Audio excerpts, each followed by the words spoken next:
it's me, Jez. Welcome to my channel. I am a poet, artist, writer, singer here in the West Sound region of the sunny state of Washington. So, this video is about Camp Nanowrimo 2023, which is occurring in the month of April.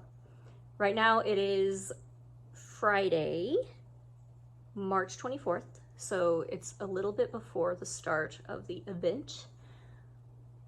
But of course, as we do, I am kind of in the brainstorming planning mode for whatever is to come in the next month.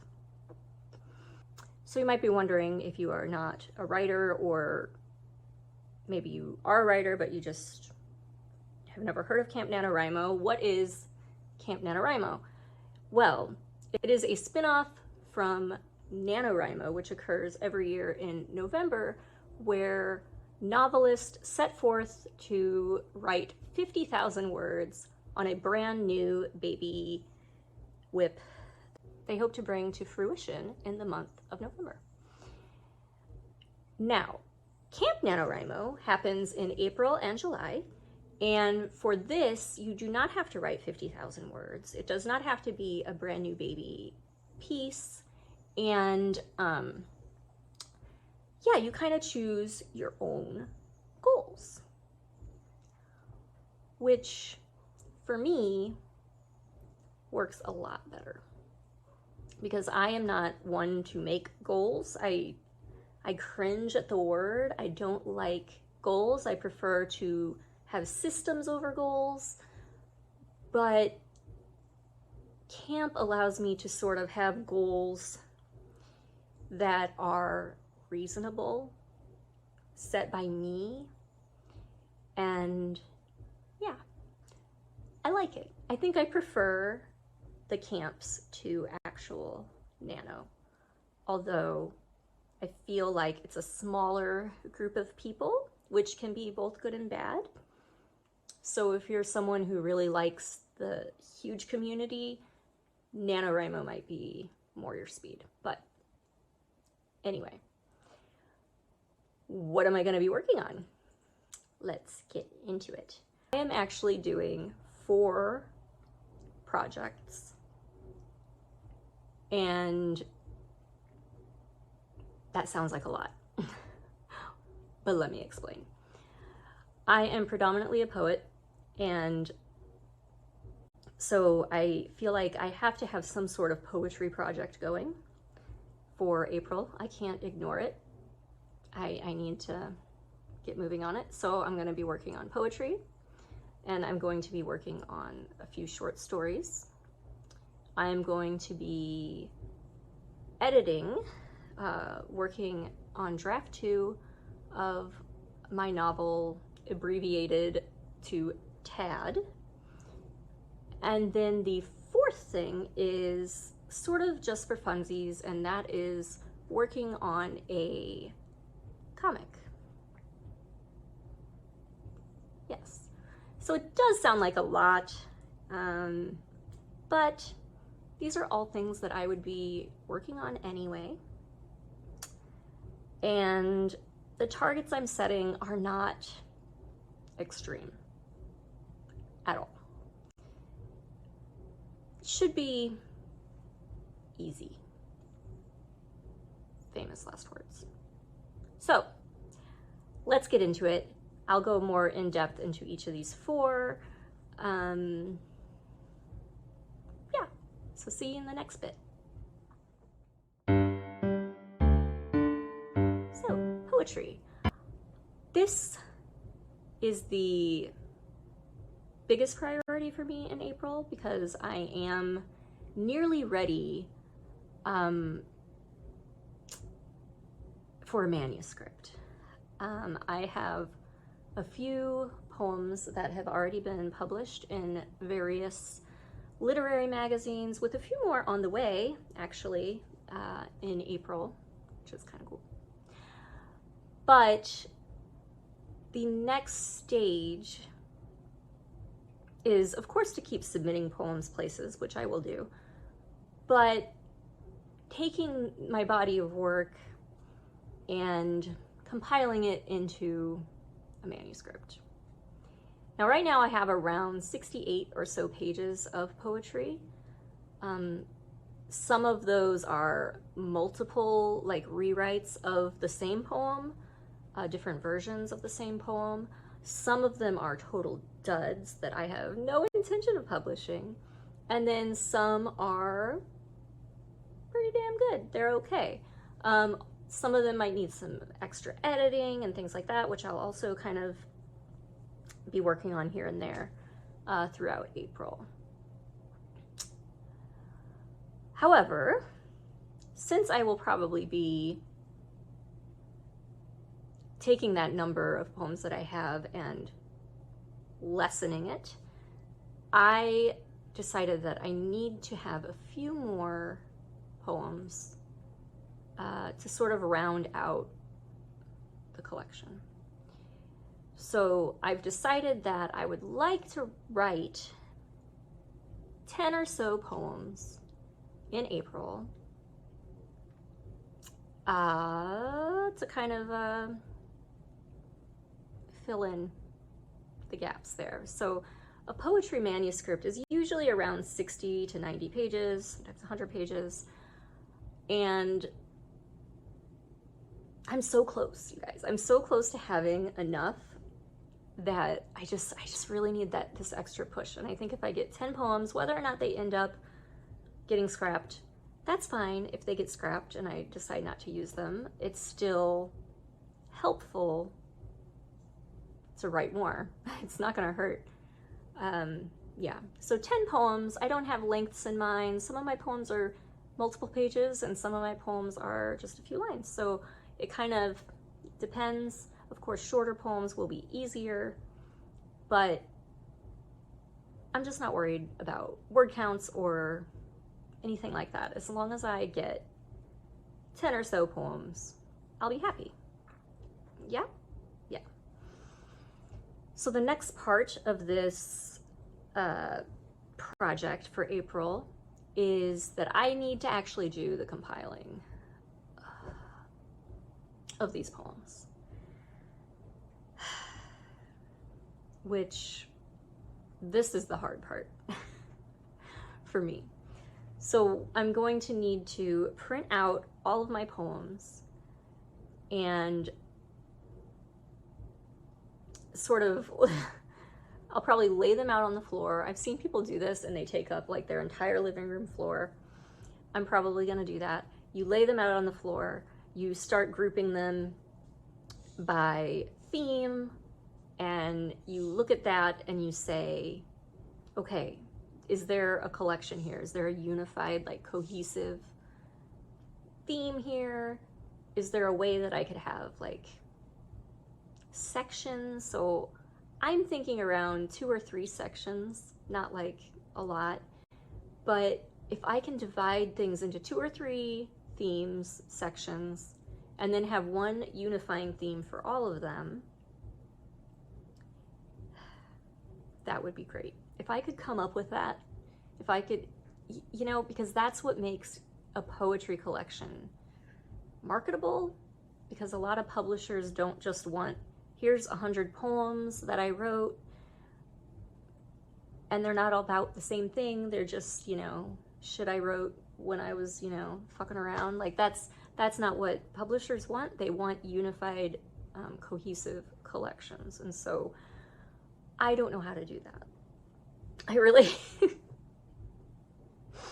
and I've been kind of following a lot of poets on Twitter and on YouTube, and it seems like most people kind of are overwhelmed by this process. So we'll see how this goes. None of us know what we're doing, right? That's kind of an important life lesson. The grown-ups have no idea. So I'm hoping that I will be able to at least get started on that.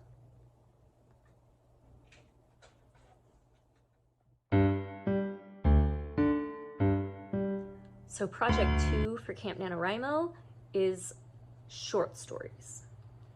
And this is sort of new territory for me. Since I already have a few poems out in the world, my next kind of dream, I guess, is to get some fiction out there in literary journals, to sort of like get a name for myself in that community. And I sort of see this as a way of kind of bolstering a career in traditional publishing, because that is my goal. I don't want to self-publish. I cannot market for shit. So TradPub is the way for me. But I think my chances of getting that first book deal will be increased if I already have shorter works published. So this is my next phase here. The challenge here is that I'm not really experienced in this type of writing. It's not the same as writing a novel, but shorter. There's an art to it, and I want to approach it with respect for the art form itself. And I've read quite a few short stories, of course, and I've written a couple, but I'm not an MFA. I wasn't a creative writing major or English major.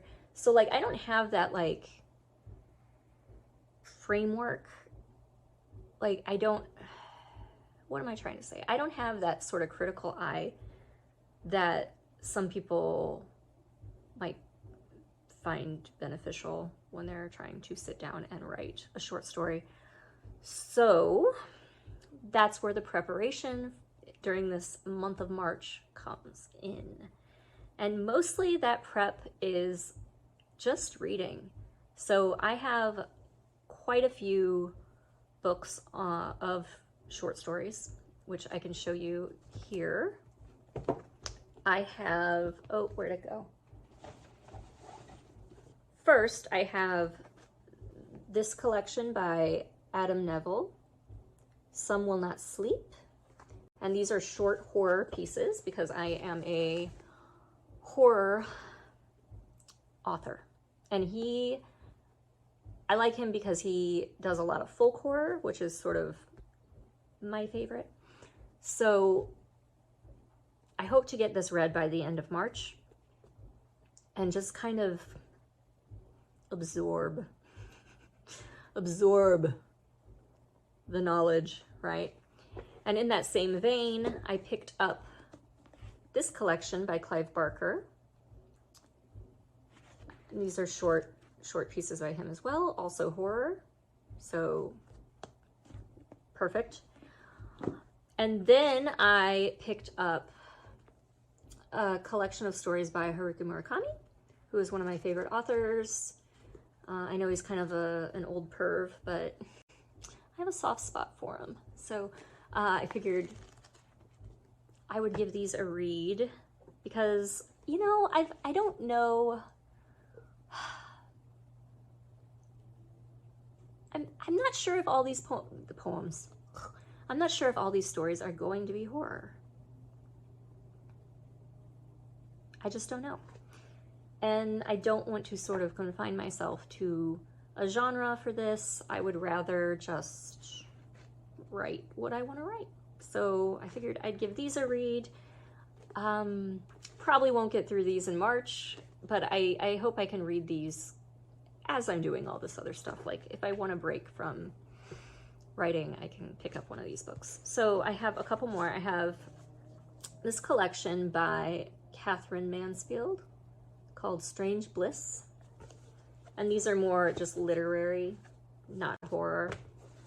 And the last one, which I'm very excited about, and I've already started reading this one, George Saunders, A Swim in a Pond in the Rain.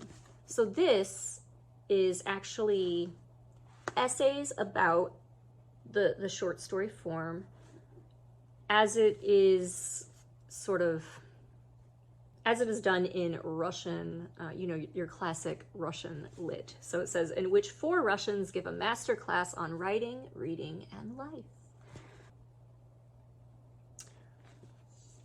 So this one I'm very excited about. I love Russian literature. My favorite book is The Brothers Karamazov by Dostoevsky, and this has stories from Chekhov, Turgenev, Tolstoy, and Gogol. So yeah, so it has the stories in here, or at least excerpts from the stories, and then it has sort of exposition about the excerpts. So I think that is going to be, this is probably going to be the most helpful as far as just understanding the short story format and what you can do within a short story. So, whee! Lots of stuff to read. But again, no pressure. Like, if I don't get all these read, it's fine. I don't care. I don't mind. Now, preparation for the actual writing of these, I actually have been sort of brainstorming a little bit, just kind of jotting down little story ideas. I have a little notebook that I call my compost heap, where throughout the year, or years, I will write just little ideas that just pop into my head. And so I've been kind of looking through that. My goal is to have kind of outlines, not like super intense outlines, but just kind of like synopsis maybe for 5 stories. And each story maybe around 2,000 words each. So that is what? 10,000 words. Now, I don't know if I will finish all 5 stories. I don't know if they will each be 2,000 words, but I would like for them to be at least 2,000 words. And I haven't decided if I'm going to force myself to finish one before I start the next, or just work on them all concurrently. I should probably finish them before I move on, but my ADHD brain says, no, start them all. Start them all right now. It's fine. Everything's fine. I'll be fine. Yeah. So that is my short story plan. If you have any advice on the art form, I appreciate it. Let me know.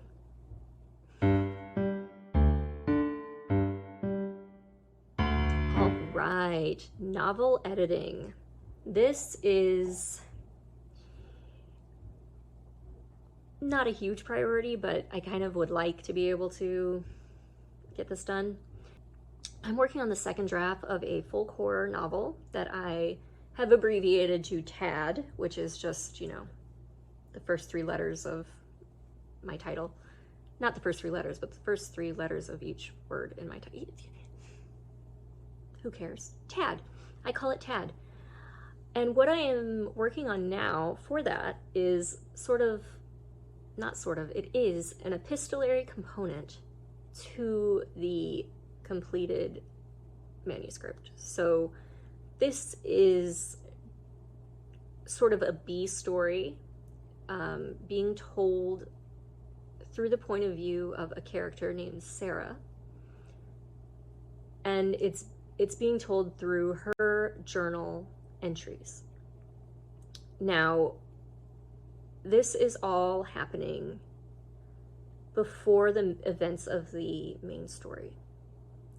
And as such, I'm sort of treating it as a separate thing in and of itself. Like, I want you to be able to take her journal entries and take it out and have a full story. If that makes sense. So that's kind of the challenge. And the other challenge is kind of interweaving these entries within the main text of the manuscript, which that'll come later. I'm not worried about that this month. But if I could finish her journal, that would be great. And it seems like it might be a little confusing because the events are happening before the main events of the story, but everything that happens to her in this journal comes to bear in the rest of the story. So, you know, it kind of gives more context, and it does a lot of character development for one of my main characters. So you kind of, he's a very mysterious character, and you kind of get more of a sense of what he's all about through her perception of him. So yeah, I would like to maybe finish her journal entries. I'm over halfway done with them, so it's not a whole lot, but I don't know how many words. I don't have a word count goal for this. Yeah, no goals, just vibes. And I will say I really have enjoyed this part of the story. I finished draft 1 and realized that I needed something like this. And I love journaling myself, like personally, I love journaling. And I just fell into this so easily. Like it was so natural to me, and it's such a nice way to kind of get into the head of a character that I wouldn't otherwise really care about. Like, I don't know, she's kind of like, I feel like if we didn't have this point of view from her, she would almost be a throwaway character. No, she wouldn't be a throwaway character, but she doesn't feature too heavily in the main. Well, I won't say that either. Yeah, anyway, let's move on. I don't want to give too much away from the story, and this is really hard to talk about. So anyway, I just really like journaling, even if it's all fake, apparently. I've learned this about myself, and it's really fun. So if I could get that done, that would be awesome. Let's move on to the last project. Okay, so the last project that I am going to be working on in April is comic writing. So I've been working here and there on a short, surreal comic that I will just call Agnes for now, because that is the name of the main character. It started as a 2-frame strip that quickly became a 4-frame strip, and now I'm having more and more ideas of weird shit that I could toss in here. And it's starting to feel like it could eventually become a full-length, standalone graphic novel, which is exciting. So I hope to maybe brainstorm a little bit, maybe get a few frames drawn and colored in if I can. I'm very chill on this. There's no pressure. I like the idea of having a project like this while I have other maybe more intense things going on, because it's completely different. Like, there's writing involved, like it is still writing, but it's also art. So I can like use different parts of my brain, and maybe when I'm like, I don't want to write today, I can do some drawings, character studies, things like that, and I won't have to actually write. So this is sort of my, what's the word? This is sort of my lifesaver project that I can just kind of toss to myself so that I'm still making progress on something that I want to do, but, you know, it's a little more, you know, it's a little more fun, yeah? And this is kind of a humorous story, so it's not anything really super heavy. And so I just feel like, you know, a nice little lighthearted, artsy-fartsy little thing to work on might be a nice thing to have. I don't think I'll regret any progress that I make on this, you know? So it can only help to have it there ready for me if I choose to work on it. So that is all I have lined up for Camp NaNoWriMo. We will see if things change. I don't know. I might decide this is all too much, because I do have a tendency to overdo it. I'm extra. I'm very extra. But if you liked this video, once again, like, comment, subscribe, do all that jazz to help me fight this algorithm, and I will see you soon.